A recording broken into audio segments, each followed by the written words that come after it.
मित्रों को जय श्री कृष्ण। भगवान कृष्ण की कृपा हमारे सभी मित्रों पर बनी रहे, यही हमारी मंगल कामना है।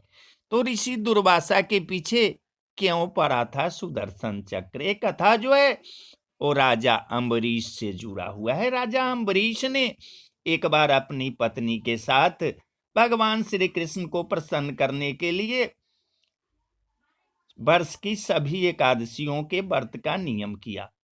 वर्ष पूरा होने पर पारण के दिन उन्होंने धूमधाम से भगवान की पूजा की, ब्राह्मणों को गोदान किया।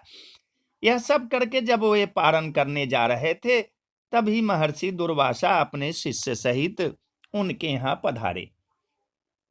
राजा ने उनका यथोचित सत्कार किया और उनसे भोजन करने की प्रार्थना की। दुर्वासा जी ने राजा की प्रार्थना स्वीकार कर ली और स्नान करने यमुना तट पर चले गए। द्वादशी केवल एक घड़ी शेष थी। द्वादशी में पारण न करने से व्रत भंग होता, उधर अतिथि से पहले भोजन करना अनुचित था। तो ब्राह्मणों से व्यवस्था लेकर राजा ने भगवान के चरणोदक से पारण कर लिया और भोजन के लिए ऋषि की प्रतीक्षा करने लगे। दुर्वासा जी स्नान करके लौटते ही तपोबल से राजा के पारण करने की बात जान ली। वे अत्यंत क्रोधित होते हुए बोले कि मेरे भोजन के पहले इसने पारण क्यों किया? उन्होंने मस्तक से एक जटा उखाड़ ली और उसे जोर से पृथ्वी पर पटक दिया। उससे कालाग्नि के समान कृत्या नाम की भयानक एक राक्षसी निकली और तलवार लेकर राजा को मारने दौड़ी। राजा जहां के तहां स्थिर खड़े रहे, उन्हें तनिक भी भय नहीं लगा। वे तो सर्वत्र सब रूप में भगवान को ही देखते थे।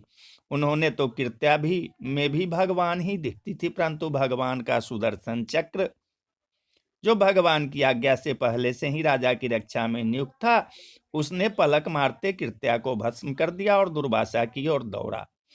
अपनी कृत्या को इस प्रकार नष्ट होते और ज्वालामय कराल चक्र को अपनी ओर आते देख दुर्वासा जी प्राण लेकर भागे। इंद्रादि लोकपाल तो उन्हें क्या शरण देते, स्वयं ब्रह्मा जी और भगवान भोलेनाथ ने भी आश्रय नहीं दिया।